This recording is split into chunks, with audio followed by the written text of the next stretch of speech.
নমস্কার, আমি লোপামুদ্রা শখের ঘরে সকলকে জানাই স্বাগত। তো আজকে আমি একটি রেসিপি নিয়ে চলে এসেছি, সেটা হলো পনির কাঠি রোল। তো এর জন্য নিয়ে নিয়েছি আমি 300 গ্রাম ময়দা। ওই ময়দার সাথে দিয়ে দিলাম অল্প একটুকু নুন, আর দিয়ে দিচ্ছি সামান্য একটু চিনি, আর দেব আমি এখানে সাদা তেল। সামান্য একটু সাদা তেল দিয়ে দিলাম। এরপর এই শুকনো ময়দাটাকে খুব ভালোভাবে আর দিয়ে দিলাম 1 চিমটি বেকিং পাউডার। এরপর ময়দাটা আমি শুকনো আগে মেখে নেব খুব ভালো করে।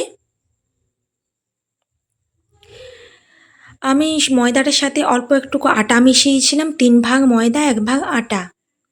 আপনারা চাইলে কিন্তু শুধু ময়দারও বানাতে পারেন। তো এটা আমি হাতের সাহায্যে আগে শুকনো মেখে নেব। এরপর এখানে আমি নিয়ে নিয়েছি দুধ। তো আমি এটা দুধ দিয়ে মাখবো ময়দাটা। তো আপনারা চাইলে জল দিয়েও মাখতে পারেন বা দুধে জলে মিক্সড করেও মাখতে পারেন। আমি এটা কিন্তু শুধু দুধ দিয়ে মেখে নেব। একটু একটু করে দুধ নেব আর মাখবো, পুরোটা একসাথে ঢেলে দেব না, অল্প অল্প নেব আর মাখতে থাকবো।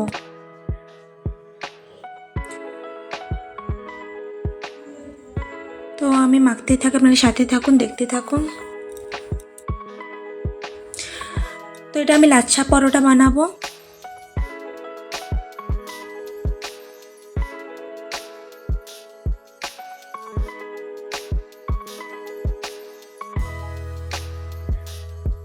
তো দেখুন আমার কিন্তু পরোটাটা মাখানো হয়ে গেছে। এরপর খুব ভালোভাবে ঠেসে ঠেসে ময়দাটা আমি মেখে নিচ্ছি। ময়দাটা যত ভালো মাখানো হবে পরোটাটা তত সুন্দর হবে। তো এরপর এটা আমি ঢাকা দিয়ে 15 মিনিটের মতো রেস্টে রেখে দেবো। তো ঢাকা দিয়ে দিচ্ছি। এরপর 15 মিনিট পরে আমি এটা নিয়ে আসব। তো চলুন কিছু সবজি কেটে নিই। তো এখানে আমি পনির নিয়েছি। তো পনিরগুলো টুকরো টুকরো করে কেটে নেব। আমার যতটা পনির লাগবে আমি ঠিক ততটাই নিয়ে নেব, কারণ আমি খুব একটা বেশি বানাবো না। তো যতটা পরিমাণ পরোটা ততটা পরিমাণ আমি পনির এখানে কেটে নিচ্ছি।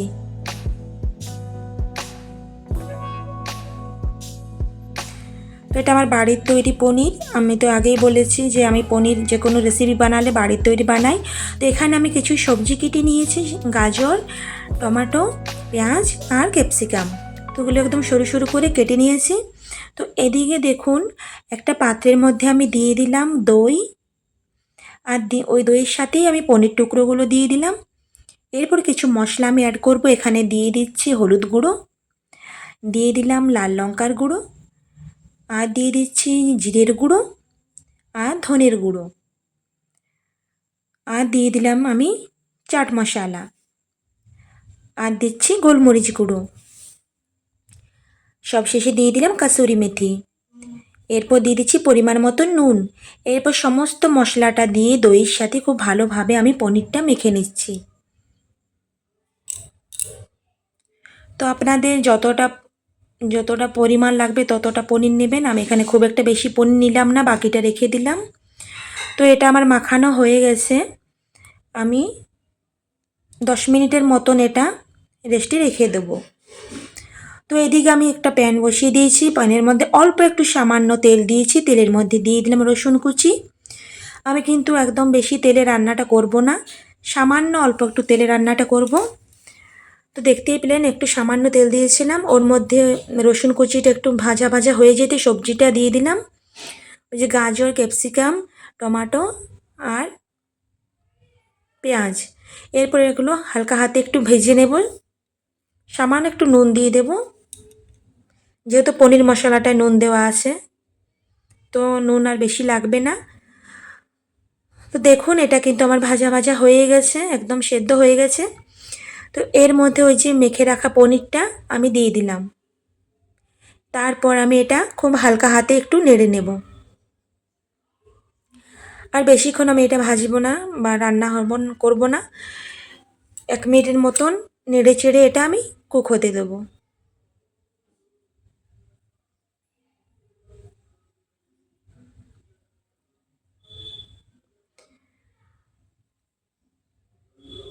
পনির তো আমার এমনিতেই পছন্দ, মাছ মাংসর থেকে পনিরটা আমি বেশি পছন্দ করি। ওই জন্য পনিরের যে কোনো আইটেমে আমার ভীষণ ভালো লাগে। আপনাদের কার কার পনির ভালো লাগে অবশ্যই আমাকে জানাবেন কমেন্ট করে। তো এদিকে দেখুন 15 মিনিট পর চলে এসেছি। ময়দাটা কিন্তু ময়দার ডোটা দেখুন একদম নরম তুলতুলে কি সফট হয়েছে দেখতেই পাচ্ছেন। তো এটাকে আরেকবার আমি ঠেসে ঠেসে ভালোভাবে মেখে নিচ্ছি। এরপর এটা থেকে আমি পরোটার আকারে লেচি কেটে নেব। হাতে একটু তেল নিয়ে নিলাম।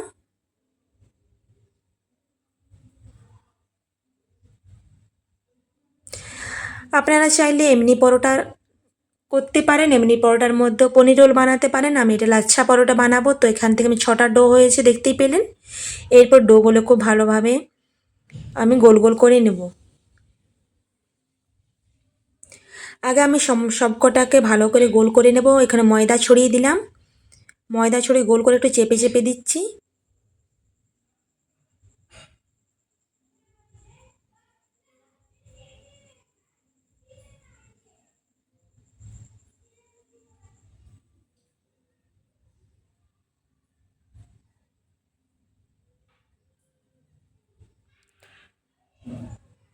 এরপর আমি একটা একটা করে বেলে নেব। তো কীভাবে বানাচ্ছি সাথে থাকুন, দেখতে থাকুন। পুরো ভিডিওটি না দেখলে বুঝতে পারবেন না।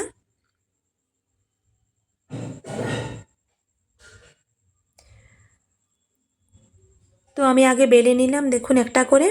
এর ওপরে আমি একটু সাদা তেল বা বাটার বা ঘি যাই হোক আপনারা দিতে পারেন। আমি একটু সাদা তেল দিয়ে দিলাম উপর থেকে ছড়িয়ে, তেল বুলিয়ে দিলাম। এরপরে সামান্য একটু ময়দা ছড়িয়ে দিলাম। এরপর এইভাবে আমি দেখুন কিভাবে বানাচ্ছি। আমি 2 রকম পদ্ধতিতে বানাবো, আপনাদের যেটা সুবিধা হয় সেই রকমভাবে বানাবেন লাচ্ছা পরোটা।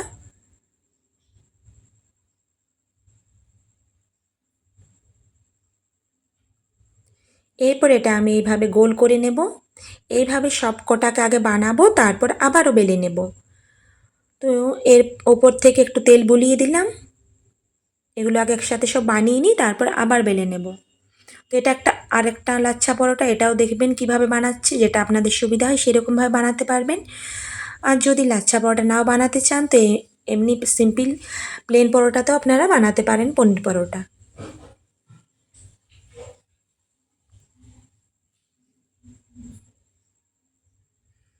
তো দেখুন এটা এবার কিভাবে বানাচ্ছি, এটা এইভাবে মুড়ে নিচ্ছি দেখতেই পাচ্ছেন, খুব সহজে হয়ে গেল।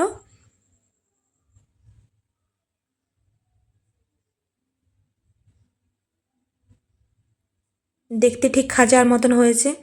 এর উপর আমি দিয়ে দিলাম তেল। এই দেখুন এইভাবে আমি সবকটা আগে বানিয়ে নিয়েছি। এরপর আমি এগুলো আবারও বেলে নেব পরোটার আকারে। আর একটু ময়দা ছড়িয়ে দিলাম। ময়দা দিয়ে আমি এগুলো সব পরোটাগুলো গোল গোল করেই বেলে নেব। তো কতটা নরম হয়েছে আপনারা দেখেই বুঝতে পারছেন, অনায়াসে বেলা যাচ্ছে।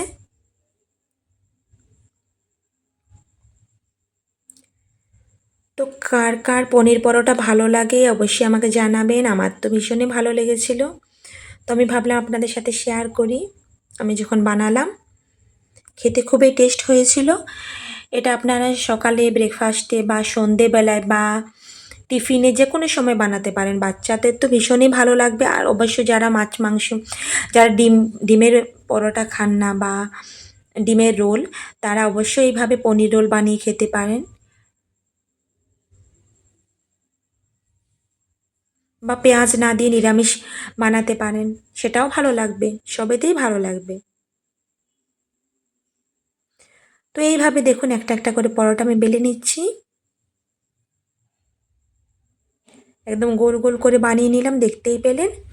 তো চলুন আমি পরোটাগুলো ভেজে নিই। তো এখানে একটা তাওয়া বসিয়ে দিয়েছি গ্যাসে আগেই।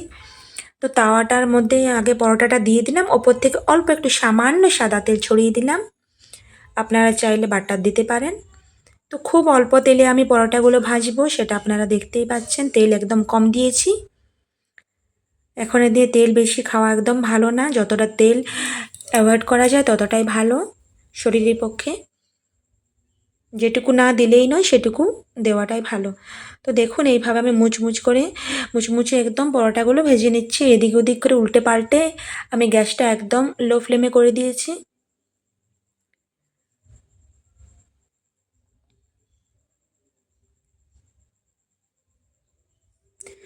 তোমার একটা পরোটা ভাজা হয়ে গেছে দেখতে পেলেন। আমি এবার এটা তুলে নেব, উল্টে পাল্টে ভেজে নিলাম।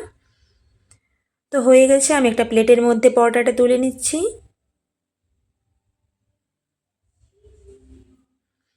এরপর আবারও দিয়ে দেবো আর একটা পরোটা, ওই তাওয়ার মধ্যেই দিয়ে দিলাম। এইভাবে আমি বাকি যে পরোটাগুলো আছে সব কটা এক এক করে ভেজে নেব। আগে আমি শুকনো তাওয়ায় দিয়ে দেবো, উল্টে পাল্টে ভেজে নিচ্ছি, আর অল্প একটু উপর থেকে তেল ছড়িয়ে দেব। তো এইভাবে সমস্ত পরোটাগুলো আমি ভেজে নিচ্ছি। আপনারা চাইলে পরোটাগুলো অন্য কিছু সবজির সাথে শুধুও খেতে পারেন, বা রোল হিসাবেও বানাতে পারেন, যেটা বলবেন সেটাই ভালো লাগবে। তো দেখুন আমার পরোটা কিন্তু ভাজা হয়ে গেছে। তো চলুন ওইদিকে, এই যে এদিকে ওই যে পনিরের যে এটা বানিয়েছিলাম মশলা পনিরটা, সেটাও হয়ে গেছে। এদিকে আমার সবকটা পনিরও হয়ে গেছে, এই পরোটাও হয়ে গেছে। দেখুন আমি হাতে নিয়ে দেখাচ্ছি আপনাদের পরোটাগুলো কতটা সফট নরম হয়েছে। একটা আমি এইভাবে মুড়ে দেখাচ্ছি আপনাদের, দেখুন একদম ভেঙে যাচ্ছে। কতটা সুন্দর হয়েছে আমার পরোটাগুলো, দেখেই বুঝতে পারছেন। তো চলুন রোলগুলো বানানো যাক। তো আমি এটা একটা প্লেট নিয়ে নিয়েছি, প্লেটের উপর একটা দিয়ে দিলাম পরোটা, ওর ওপর থেকে আমি দিয়ে দেব সস। যে কোনো সস দিতে পারেন আপনারা, চিলি সস বা টমেটো সস, যা হয় সস যে কোনো একটা দিতে পারেন। তো আমি এখানে কাঁচা লঙ্কার ব্যবহার করলাম না, যেহেতু গুঁড়ো লঙ্কা, গোলমরিচ আর ক্যাপসিকাম দেওয়া আছে, বাচ্চারা খাবে তো, তো ওই জন্য কাঁচা লঙ্কা দিলাম না। আপনারা চাইলে অবশ্যই কাঁচা লঙ্কা অ্যাড করবেন, কাঁচা লঙ্কা দিলে খুব ভালো লাগে। তো আমি পরে অ্যাড করেছিলাম যখন আমার রোলটা বানিয়েছিলাম।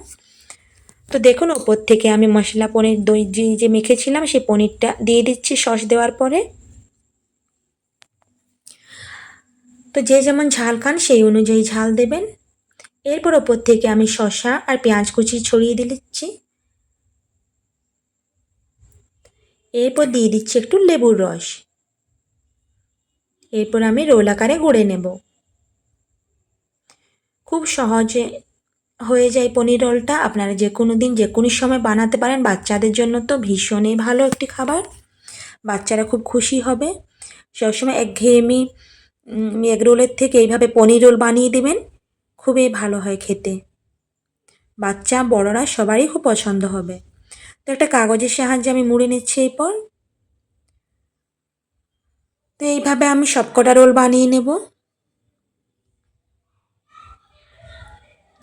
আবার একটা পরোটা নিয়ে নিলাম, যেমন সেম পদ্ধতিতে এটাও বানাবো। তো আজকে আমার এই পনির কাঠি রোল কীরকম লাগলো আপনাদের অবশ্যই আমাকে কমেন্ট করে জানাবেন। আর যদি ভালো লেগে থাকে তাহলে অবশ্যই বাড়িতে একবার বানাবেন, যদি এখনও অবধি না বানিয়ে থাকেন। খেতে কিন্তু দুর্দান্ত হয়েছিল। আর হ্যাঁ, যদি একটু বেশি ভালো লেগে থাকে তাহলে লাইক শেয়ার কমেন্ট করতে ভুলবেন না। আর যারা আমার চ্যানেলে নতুন ভিজিট করছেন, যদি আমার ভিডিও দেখে ভালো লেগে থাকে তো আমার ভিডিওটি ছেড়ে যাওয়ার আগে অবশ্যই চ্যানেলটি সাবস্ক্রাইব করে পাশে থাকার অনুরোধ রইল। যদি ভালো লেগে থাকে তবেই সাবস্ক্রাইব করবেন। তো সবাই ভালো থাকবেন, সুস্থ থাকবেন। তো আজকের মতন কিন্তু আমি ভিডিওটি এখানে শেষ করব। তো কীরকম হয়েছে অবশ্যই আমাকে বলবেন। তো সবাই আজকের মতন সবাইকে টাটা, ভালো থাকবেন, সুস্থ থাকবেন। আবারও চলে আসবো অন্য কোনো দিন অন্য কোনো ভিডিও নিয়ে। তো টাটা।